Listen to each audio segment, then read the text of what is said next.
Welcome to. I haven't named what this kind of video is, but it's a chat with fellow Cosmere Miniaturists. We'll call it that.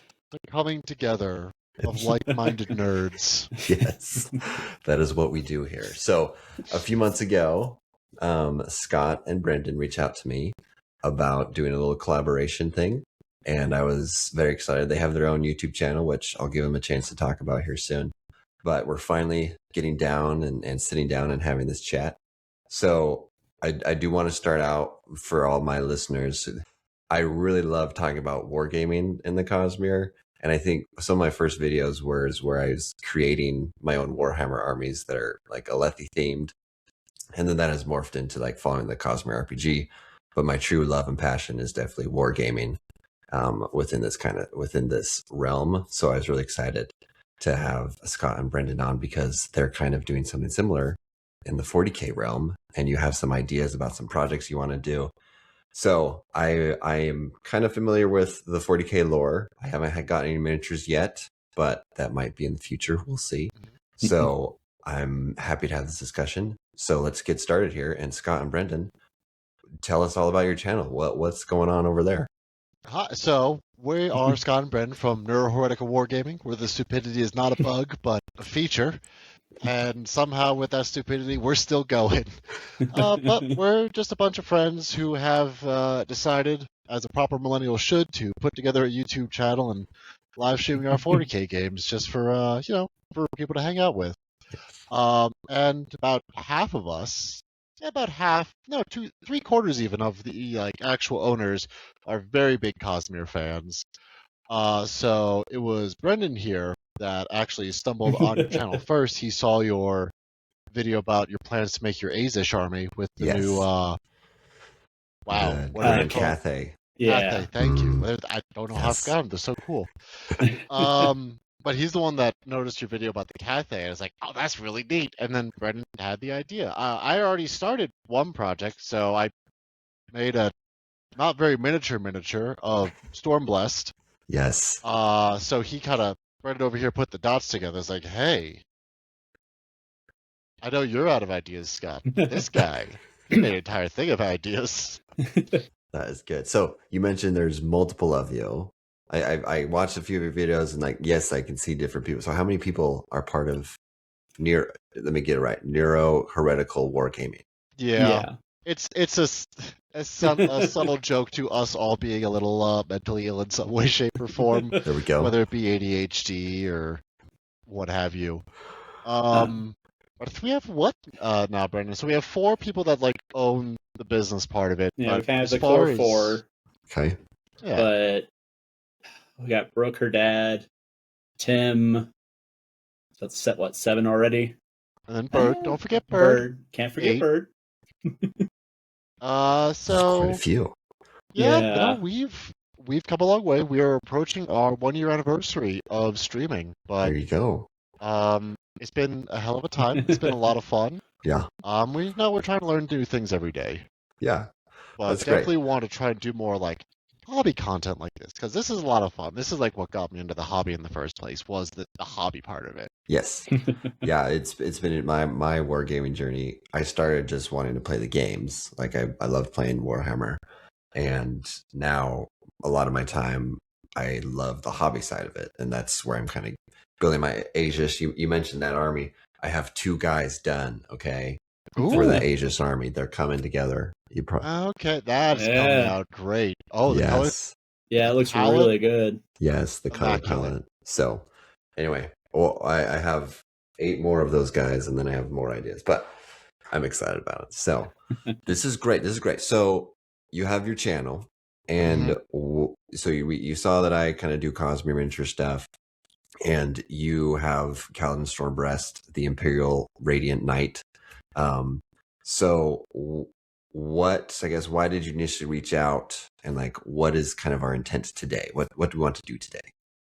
Well, I mean, Scott, do you want to kind of talk about how the idea started? Because it did start before we reached out to you with Stormblessed. Yeah, because I would say there are several chassis of knights. Knights are the ancient protectors of the Imperium. Ever since humanity started going after the stars, humanity created these knights to protect these settlements as they went out there to whatever nonsense was out in the galaxy. And these are at this point ancient.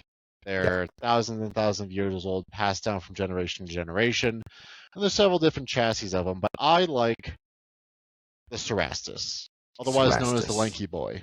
Okay. I find it very relatable because I am also tall and lanky, but there's Me one too. with a spear, and I honestly started my Cosmere journey fairly recently. I think I started reading them maybe like 2 years ago. Oh, wow. And Kaladin really spoke to me as a character. I love Kaladin, especially, like I said before, we all suffer with different mental illnesses. So depression, as someone who's gone through that and seeing it very healthily portrayed with Kaladin just really spoke to me. And I really want to portray that in large mini form. Yes. Well, I even got it signed by Brando.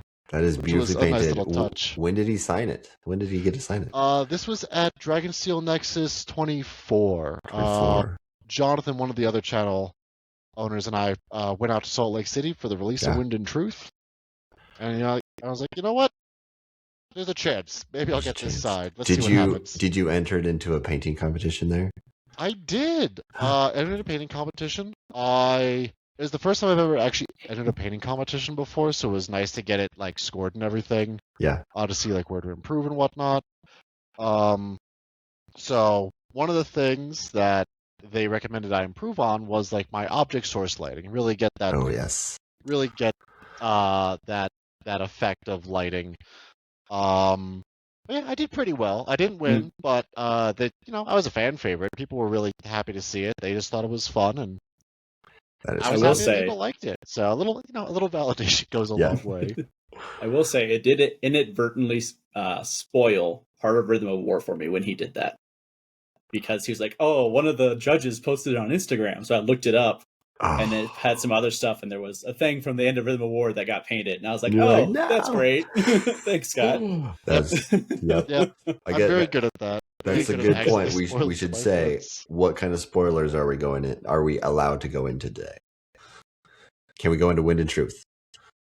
I will say I haven't read Wind and Truth, so I would like to kind of hold off a little bit, but I can always take my headphones off. But we're all through we're all through. Rhythm of War and everything. I think a lot of the ideas I have are more towards that Rhythm of War like era, or at least like the era of the first 4 books and the themes captured by those.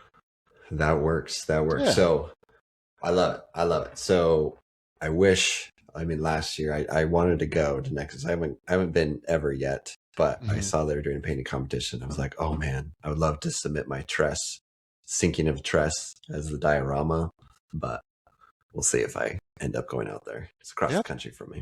The tickets are now, well, the hotel bookings are now available apparently as of this morning. My friend texted me, so I do recommend it. It's a lot of fun. You gotta manifest it. Yeah. Salt Lake City is a surprisingly fun city. I grew up just south of Salt Lake City, so I know the area really well. So it'll be a little bit of a homecoming for you. Yeah. All right. Yeah. So it'll be fun. That'll be fun. So the kind of the idea here is that you want to build out more Cosmere themed Imperial Knight lists or armies, or maybe just standalones. So let's see, just looking at my outline here, when I'm thinking about list building, I'll go from my experience when I made my first Alethi army. I was looking at, what are the ways that I can tie in the lore from the Cosmere into the rule set of these different models in the game? And so like thinking about the rule set, but also understanding what time frame of the books do I want to be recreating?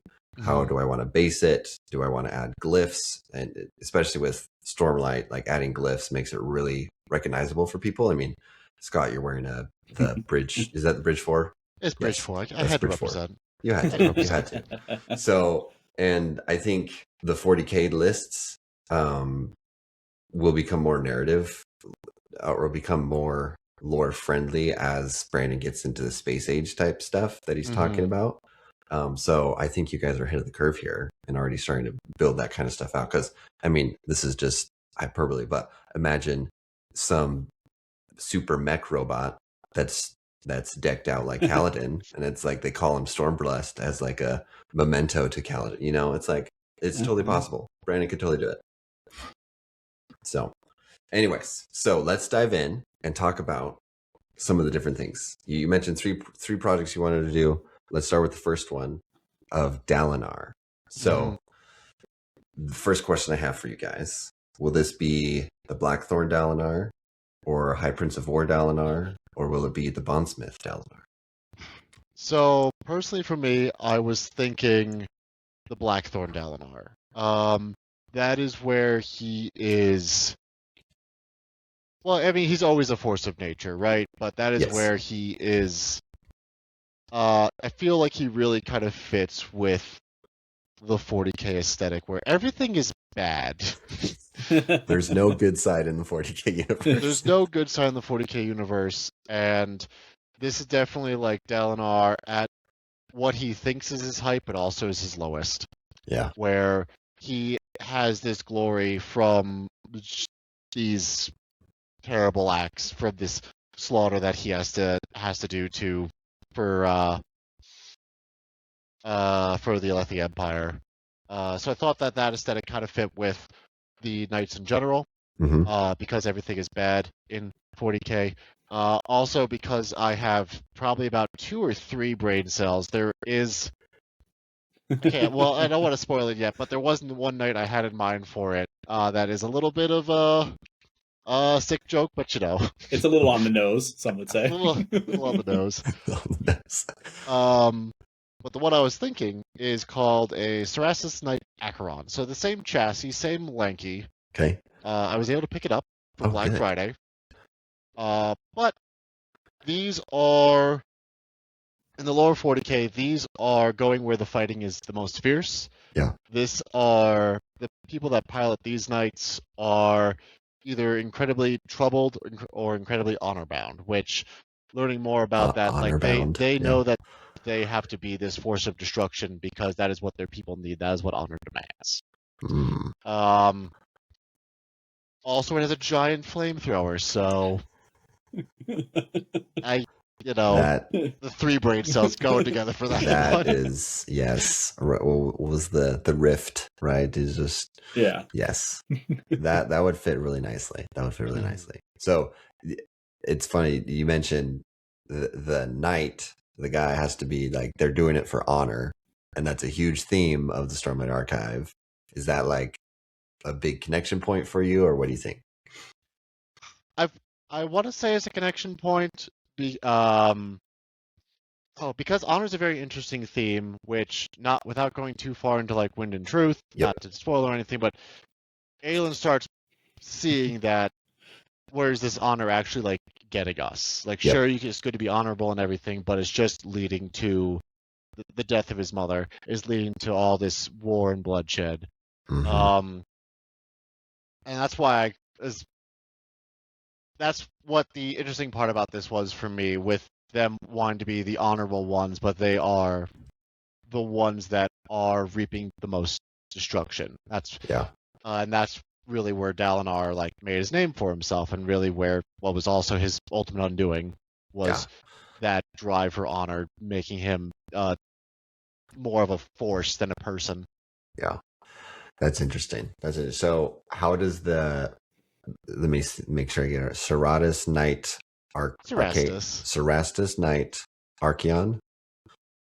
I actually don't know which way that one's pronounced. I'm pretty sure. Acheron, Archeon. I don't know. Most of the words are made up anyway, so... Is it good Latin or bad Latin? That's really kind of the best part to start with.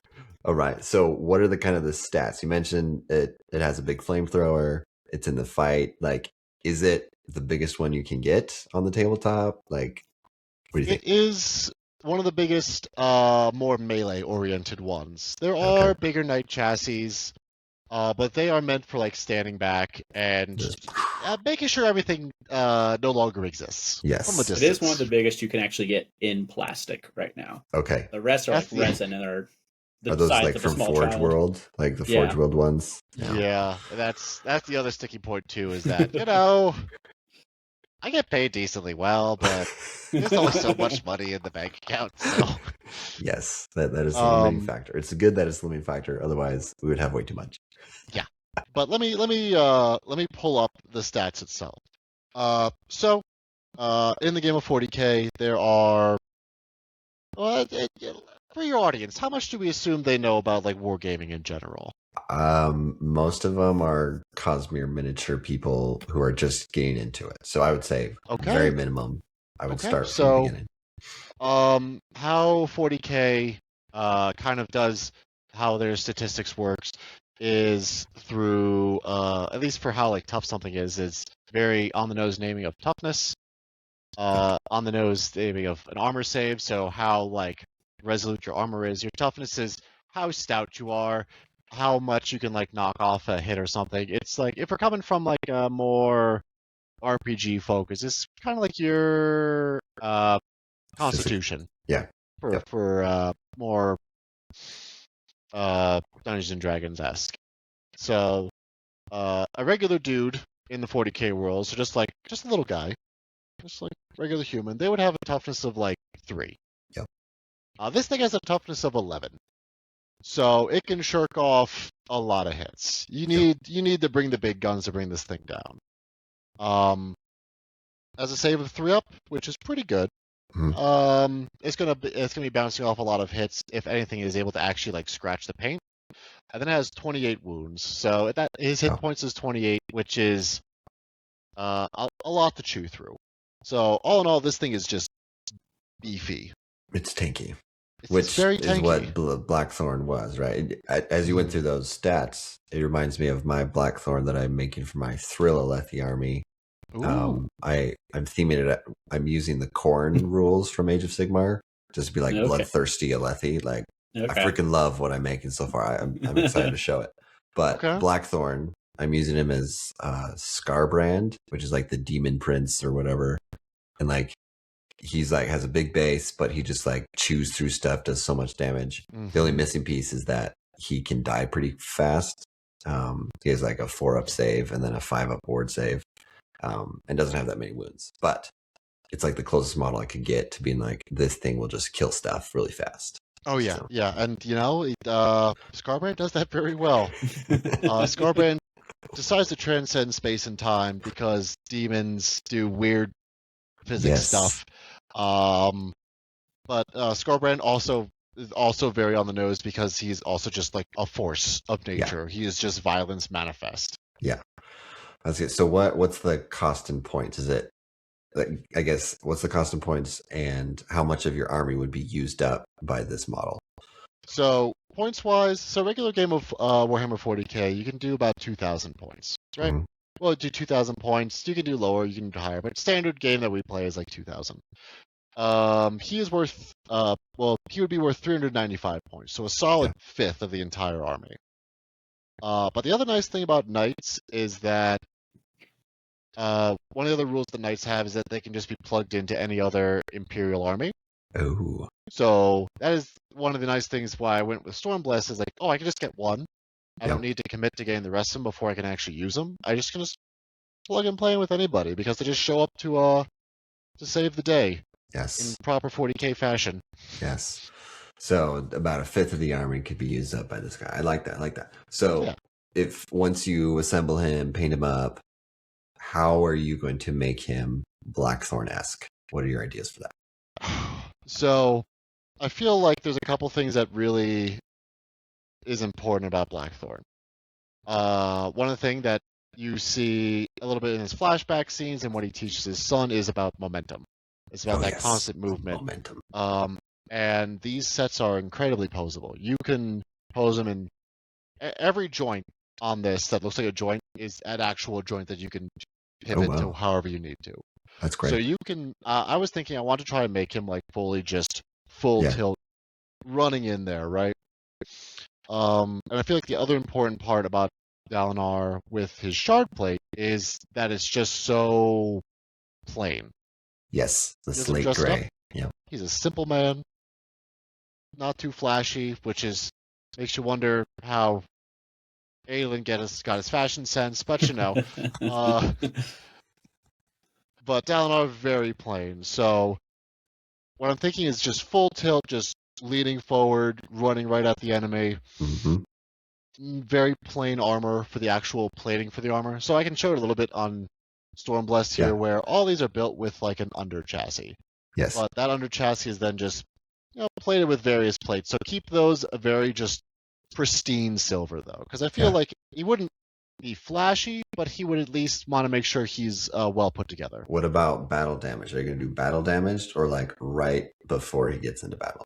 I think right before he gets in. Yeah. And then of course they have these little tilt shields, like a jousting knight of old. Yep. So either there put the colon glyph, or they can also have a banner that hangs down. So have that there possibly. Yes. However, the colon glyph is very complicated. So that one. Which one are you talking about? The one that's like the really tall one that looks almost like a rook. Oh yeah, that one is complicated. I haven't tried that one. Is that what shows up in the books actually, like on front of the chapters? I think there's a different one. Let me get one of these. I don't think I ever noticed that was a glyph actually, if that's what I'm thinking it is. Yeah, that's more of like chapter the house heading thing. glyph. Yeah. Yeah. So this is the one that I went with. I think that's also colon. Yeah. Okay. Yep. Okay. No, I think you're right. That's the actual. I have. And then there's the glyph pair. Coppermind up on a different thing, but yeah, that's the actual house colon one. I was mistaken. Yeah. No, you're good. And then the glyph pair was the tower and the crown. Okay. Yeah. Yeah. That's what I'm thinking of. Yeah. Because so with the tilt shield, I guess I have options for both, right? The tilt shield would probably have to have the house colon. He would definitely represent his family. Yep. Especially if it is that Blackthorn era where they are trying to unite the Empire. The fact that he has to advertise the colon name, right? Whether he does it or his jerk brother does. we won't name names. Makes him. Yeah, won't name names because I'm going to accidentally mix him up with his kid's name. But then on that tabard hanging from below him, try to get the Dalinar's glyph pair, but I think at that scale of how big they are, I think you could really do a good stencil because that's how I did these. Yeah, I was about to ask, how'd you do that? Because that came out great. Yeah, thank you. I did stencils, so I did each of the High Prince colors, right? And so it's like a Cricut machine or like similar to those things. My wife's friend had one, and I sent her the files of can you print these in this size? And they're super tiny. I scraped them out and then stuck them on, painted it white, pulled it off, cleaned it up, right? At the scale of the Titan or the Imperial Knights, I think you totally could do. I would definitely advise stencils of that. That is a great idea. I never would have thought of that.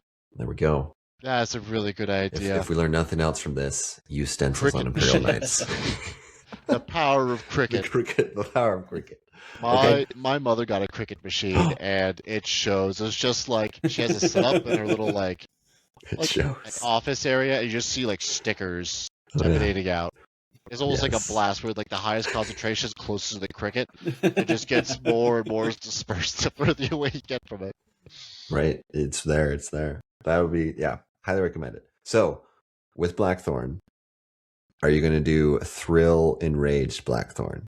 We talked about object source lighting. Are you going to do it?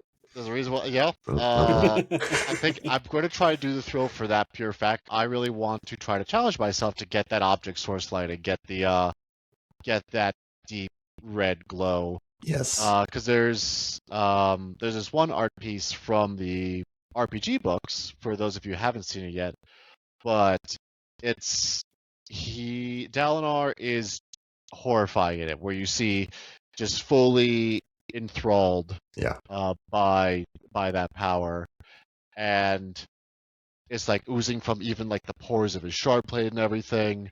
So I could probably, usually with OSL like a proper object source lighting, I feel like less is more. Yeah.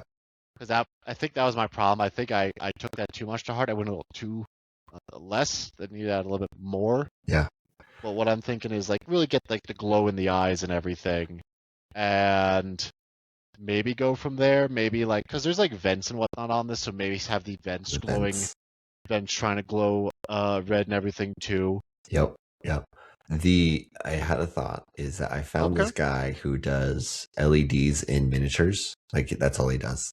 Mm-hmm. I don't know if you found him as well, but at the scale of the Knight, the Imperial Knight, you might be able to wire it, put LEDs in the eyes, and then have the battery on the bottom or something like a switch.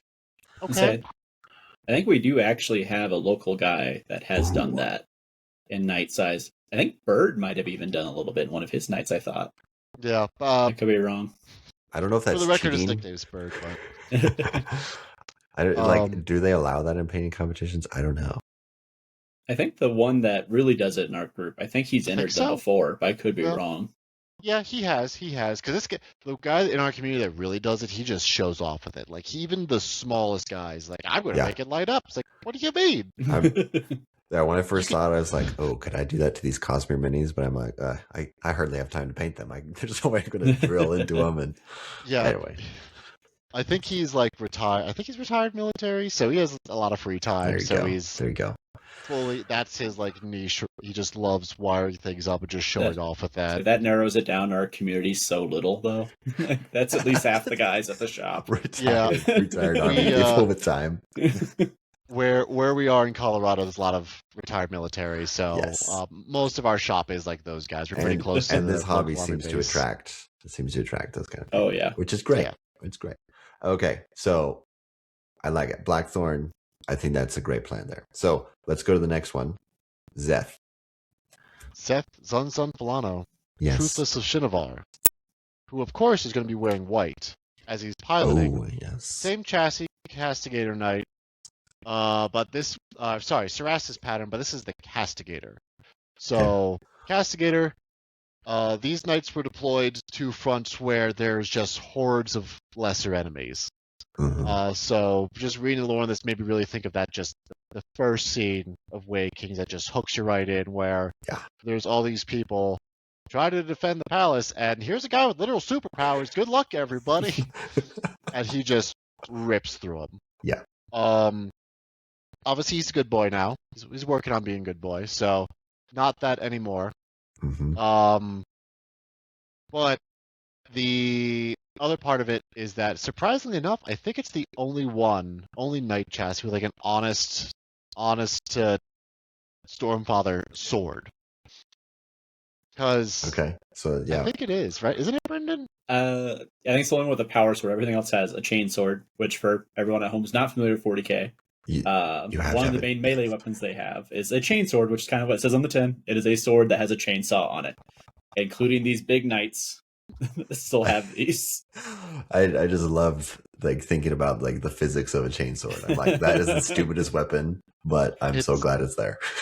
I think it's not Forged in Fire, but it's a YouTube channel that they like make all these fantasy and sci-fi weapons. Yeah. I forget what their name is. I feel bad. Is it Warlord Forge? Something like that. But they made like a working chain sword, and they hit a watermelon with it, and it just threw the watermelon right at their chest. They just grabbed it.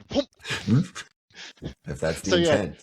Chain sword's terrible idea. But whoever made 40k really likes Ash vs. Evil Dead or something, because like, all right, we're gonna have a chainsaw. So are you doing? You said you're gonna paint him up white. So are you doing the assassin in white, or are you gonna do the Skybreaker?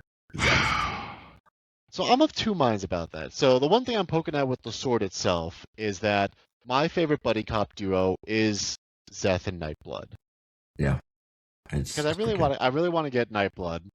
I really want to have like some portrayal of Nightblood because I have some ideas for that, but we'll get back to that. Mm-hmm. But I think, technically Skybreaker, but he still kind of wears his like, Shin like monk attire even during the Skybreaker times, right? He does, yeah. Yeah. We could do that. Yeah, that's easy enough to do. White is kind of a pain to paint. Yes. For those of you at home, this is a fun fact I found out. The reason why white is so bad to paint is because all the good pigments that like they used 30, 40, 80 years ago, highly toxic. I think it's like mostly arsenic based, so we've had to move over to things that are less toxic, and the industry's still like We're still recovering. recovering a bit. Like Monument Hobbies has a pretty good white now.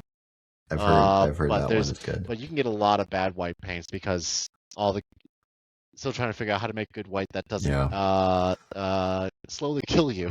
That would be tricky, but it would be recognizable. Like if you have a white Imperial Knight and then Nightblood, would you do like the veins like sucking the life out of him? What do you think?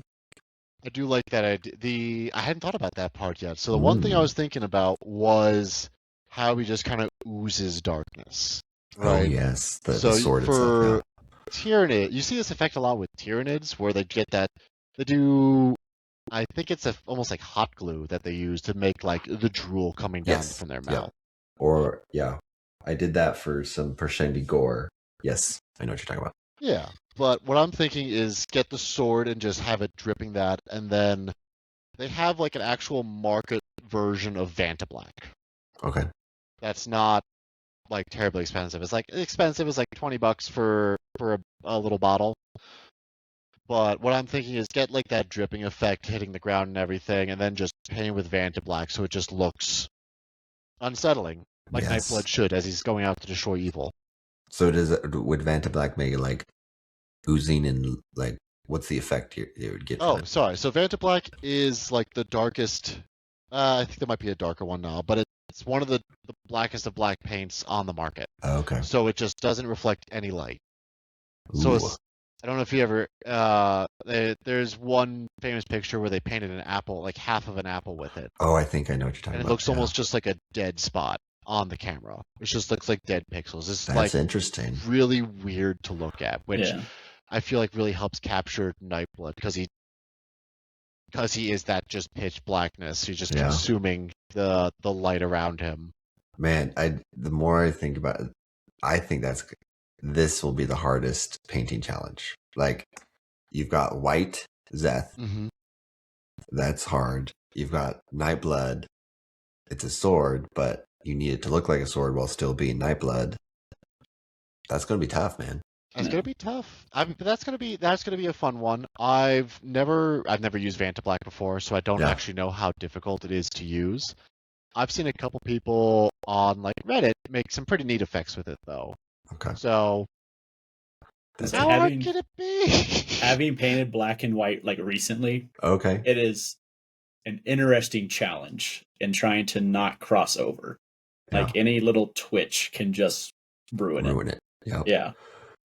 Because when I painted Zeth, my Assassin in White mini, it was probably the longest mini I spent because I was really practicing blending, and I for sure am not a really good painter. I've come to realize that, but I like to make it look good from far away, like from the tabletop. I'm tabletop ready, shelf ready. Yeah.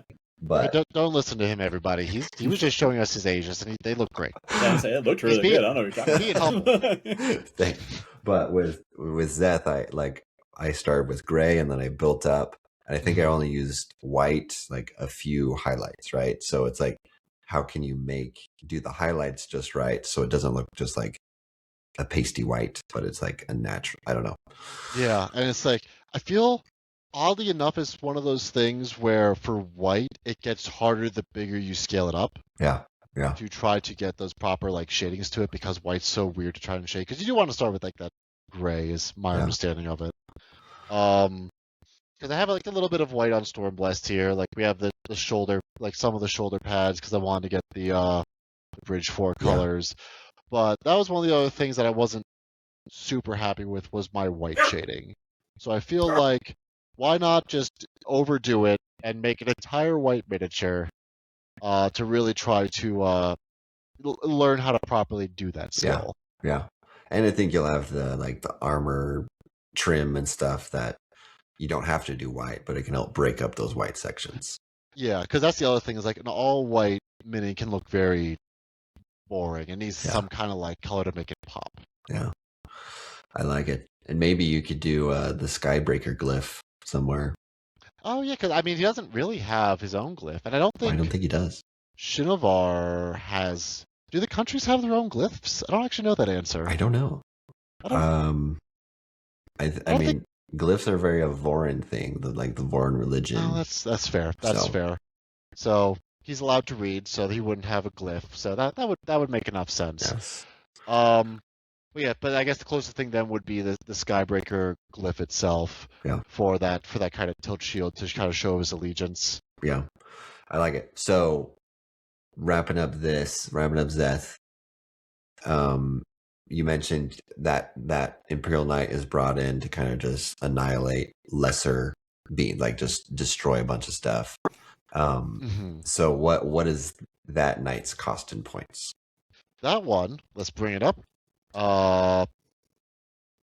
Just bring it up on the little apparito.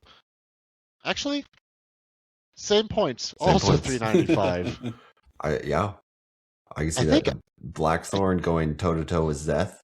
I think that would be an interesting duel if we had to do it. Yep. So they seem pretty evenly, I guess not evenly matched, but they both have their they have their own skills, right? Yes. Like they're not on this. They wouldn't be fighting on the same playing field, but that playing field would be a very long, drawn out fight if it had to be.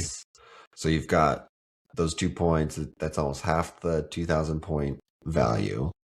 And then apparently Stormblessed also 395 points. There you go. go. Very creative with these numbers. You get Stormblessed in there too. You got 3, the trio, and then what we're talking about this last one here, the Lopin and his cousins. This is the one that I felt also getting the 3 brain cells together. I was like, oh, this one's kind of funny.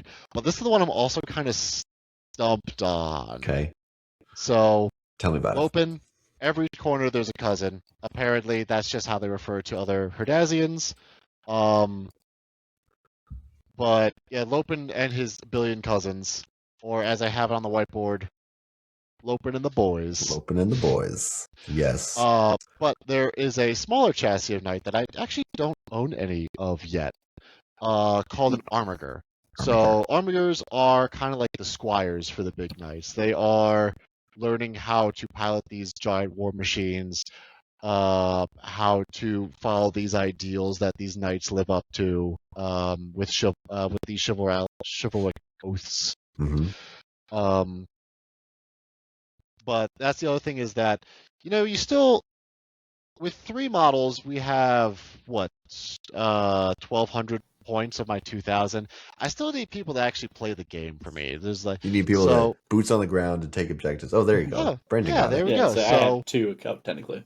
Yes. So big boys, a lot smaller than big boy.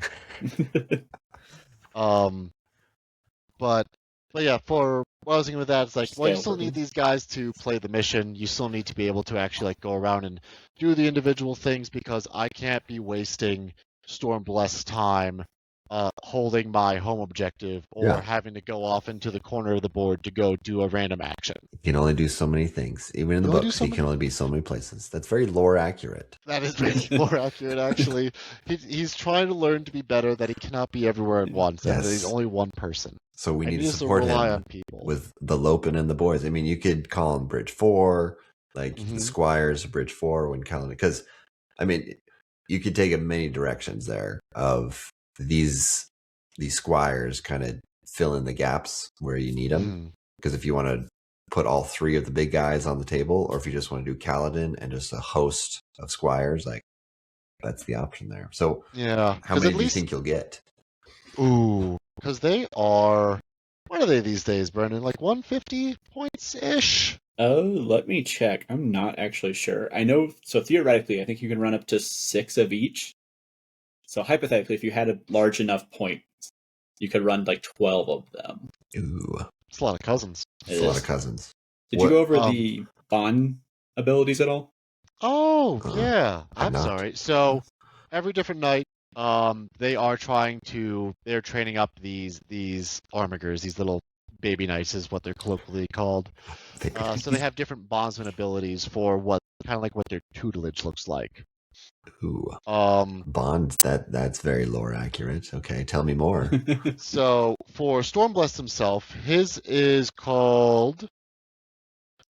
Sorry, they don't have a PDF of this. So I'm just like, there's an app of theirs that I'm going through and having to flick between, which is a very good app, I will say. I'm not going to disparage the app, but still, it's like got to go back 3 pages and then go forward 2. Yes. So, so for the Knight Lancer, his is called Lancer's Duty. So, when one of the armigers are affected by this, they get to advance and charge. So they just Yep. they rocket up and they can fly pretty much. So They're it moving. kind of works in that regard where they just go fast as all get out, just whoop, send them. Full send. The Castigator, so that was Truthless.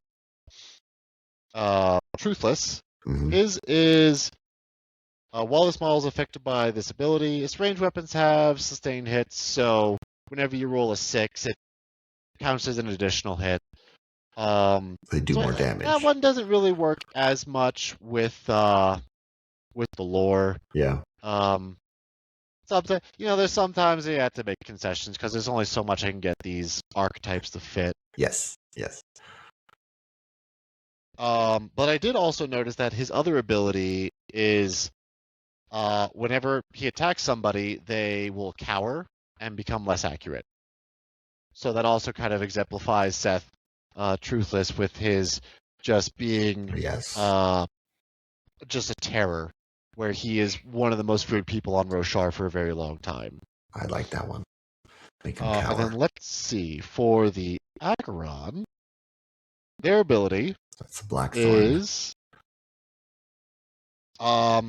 so he will pick one of the little baby knights, the Armigers, and when somebody is engaged with the Armiger or him at the end of the fight, or at the start of the fight phase, they have to roll for battle shock to see if they're scared.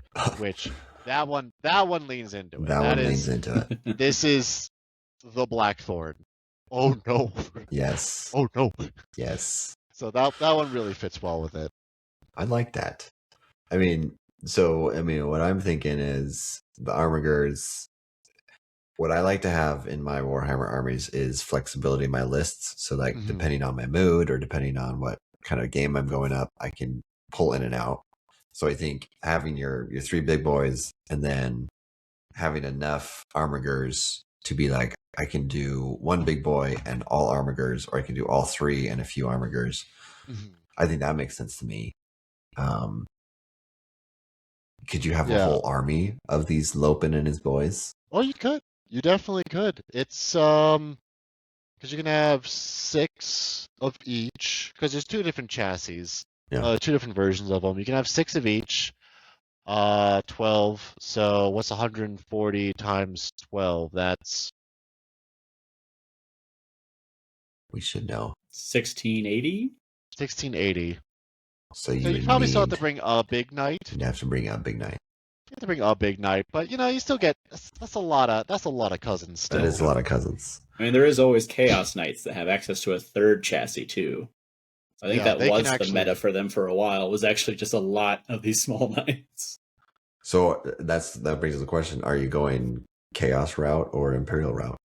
So I'm going Imperial route, but that's right. Jonathan, the one I went to Dragonsteel Nexus with last year, he's been inspired by this. So I think he's picked up one of these Lancers and is making Leshwi. So you're both gonna have knight armies just duking it out. Odium versus Honor. What? Yeah, it's gonna be great. I'm excited for this. It's gonna be amazing. It's gonna be a couple months before these are all done. Because I want to take my time with them and everything. Yeah. Though with the holidays, I don't know if the holidays will give me more time or less time. I have a holiday break. They always feel like they will be more time, but they end up not being any time. Yeah, it ends up being just a wash. Yes. So I will tell myself that I'll have more time, and maybe even have Blackthorn done by the end of the year. So I do think our first Night Joust stream, where we did both Night armies, has a whole bunch of references to Roshar in it. I think even the title has a reference to. Oh yeah, we lean into that. We're trying to I don't want to say corrupt, but that's the best word I can think of. We're trying to corrupt our viewers to get into the Cosmere. Join the but, Cosmere. Slowly working on it. Slowly working on it. It's always a good thing to do. Okay, here's one of my last questions for you then. With these, any knights that you build out here, from my experience and from what I've seen, having a unified base theme is like one of the best ways to bring the army together. So like for my Alethi, I did the Shattered Plains. For my Thrill Alethi, I'm doing the Shattered Plains. Like, I'm not very original. I freaking love the Shattered Plains as a battlefield. I think it's amazing. Yeah. For my Asish, I'm going to do like the city. So it's like more like marble and stone, cobblestone. Anyway, so how are you going to base these models? Are you going to do the same, or are you going to try and do different scenes? I'm going to try to do the same just because all these knights are going to look very different, which is also kind of one of the things that is very encouraged by Imperial Knight lore, is that they're all individuals, they're all different houses and everything, and you can just have these smattering of knights come together for a common cause. Yeah. And that's really helps, like, okay, these can all be very different looking models, very different looking paint schemes. But I still want to get like that unifying theme of the base, just to know, like, okay, they're still cohesive, they're still together on the same force. Yeah. And I have gone with city. Uh-huh. I didn't have like a particular city in mind. The other Imperial faction that I'm working on is Custodes, and them I have set up in ruins because I have them looking like they're ancient statues. Okay. But I wanted to stick with that theme, so as you can see with this one, we have a resin base from Unreal Studios. I want to say that is a beautiful base. That is well done. Very nice. It was a little bit of a pain because it's still resin, so a lot of cleanup work and whatnot. But Unreal Studios, not sponsored, does very good work. We should ask them to sponsor us next time. Please, guys, also send me more bases. Okay, so you're seeing like a city theme. I like that. Yeah, like city theme. It could even be. I mean, I guess they weren't all in Kolinar. It was just. It could be Thalena City. Oh, that is fair. It could be the Battle of Thalen Fields. That's right, where the Thunderclass busts through the walls and stuff. Oh, okay. Yep. Sold. You sold me. Sold. That's the headcanon. That's the headcanon. Because that base is too nice to undo. Like, you have to keep that. So. Yeah, I have to keep that. Granted, he does want to fall off it sometimes, but hopefully he's properly in there now. We've had one or two incidents, but so if you compose them, like your big boys, if you compose them in a the Blackthorn moving forward, how are you going to balance that? Like, are you going to put weights in the base? Like, how are you going to do that? Oh, so right now I'm hoping at least. The other nice thing about resin is that it weighs a ton. Not as much as metal, like the old metal models, because that's a legitimate weapon. I have a few of those. But these resin bases still like weigh a good amount. So I'm hoping at least that will be enough to hold it down. However, I am not opposed to just drilling a Hero Pinewood Derby on it and just put some weights in there to help keep it from falling over on somebody. When I was a kid, I had a little standard bearer who had a flag and he always fell over. So I glued rocks from my yard on the other side of his base just to be like, I got him. I thought I was so ingenious, but I was like 11 and it did not look good. I was not able to figure that one out. I was about the same age when I got into wargaming. I started with 40K with the Tau, but they kept like falling over, and my dad's like, okay, just hold on. My dad's a very handy guy. He used to work construction and whatnot. Yeah. So he just went to the garage, grabbed a washer, and just glued to the bottom of that. It's like, genius! It worked! It's working! Yes. I was going to say, your entire bolt action army is just stuck of washers on the bottom. I was inspired by my father before me. That's great. Okay, so we're coming up on an hour. So what kind of is next steps? We've talked about it, you have ideas, you have the kit right there for Black Friday. What are your next steps? What's next? Next step is, I think, just get the brass tacks to pose this guy, because I think the main thing is I want to try to get it posed first. Because the under chassis isn't connected to the armor, I can just kind of pose the chassis and worry about the armor separately. But I'm going to try and get that all posed up and everything, but do some sub-assemblies so I can try to get those details for like the glyph pairs and anything else to help it really pop.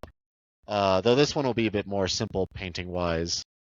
So probably start with that whole balancing act and go from there. Are you gonna? I know you do live stream Hobby Time Tuesdays, I think. Are you gonna be doing that live? Should I send people your way? What do you think?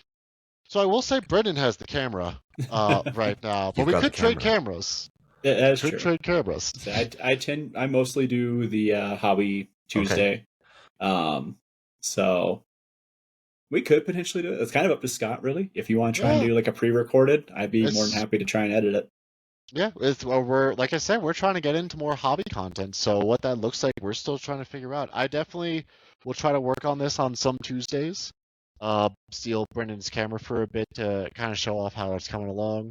But I think one thing we have in mind is we want to record the entire process and do just like a montage, like a fast forward montage of that whole build process of it coming together. Yeah, and it could be. I mean, one of the trickiest things for me when I've been trying to do content is like what to film and then editing it down to what's actually useful. So I've done like time lapses have been really helpful of like, here's the time lapse. It only takes 4 minutes, but you get the whole Titan built that fast, So yeah. That'll be good. So that will, if you do that kind of stuff, will be posted on your channel, I assume. Where can people find you on the interwebs? Well, you can find us here on YouTube at Neuro-Heretical-Wargaming.com. We'll send him the spelling. Yes, I think I misspelled it every single time. That's the biggest issue I think we've had as a business is maybe we made the spelling too difficult, Brendan. I think we made a mistake there. Hey, no, this was Tristan's idea. We can blame him. There you go. That is fair. But yeah, you can meet us at Neuro-Heretical Wargaming. We do a live stream every Sunday, though maybe we'll miss one or two with the holiday season, but I think we should be good. Yeah. And every Tuesday we have a live hobby stream here with Brendan and usually myself guest starring. There we go. And every month we have a Saturday stream of some random game voted on by the people. There we go. Okay, hopefully well, that's one day great. There'll be some kind of Cosmere game to really like. Yes. Well, they're coming out with more. Nexus announced some cool stuff coming out. Yeah, and if Dune can get a tabletop game, I want a Cosmere tabletop game. It's not a big ask. It has been announced. Oh wait, has it? It's a board game. War for Rorschach. It's close though. I'm still pushing them for a war game because we'll be there. We're getting there though. We're getting there. Closer. We get more people like us. Eventually, we can. What's going to happen is they're going to call us up and be like, "We need your help. You've already done this," and we'll be like, "Here's how you do it." Here's how you do it. That's right. I don't know anything about rules balancing, but we can help. The rule of cool. That's all that we need. Cool. That's exactly what you want to hear from your Cosmere DM, by the way. That is the exact words you want to hear. I may or may not be his DM, so. There we go.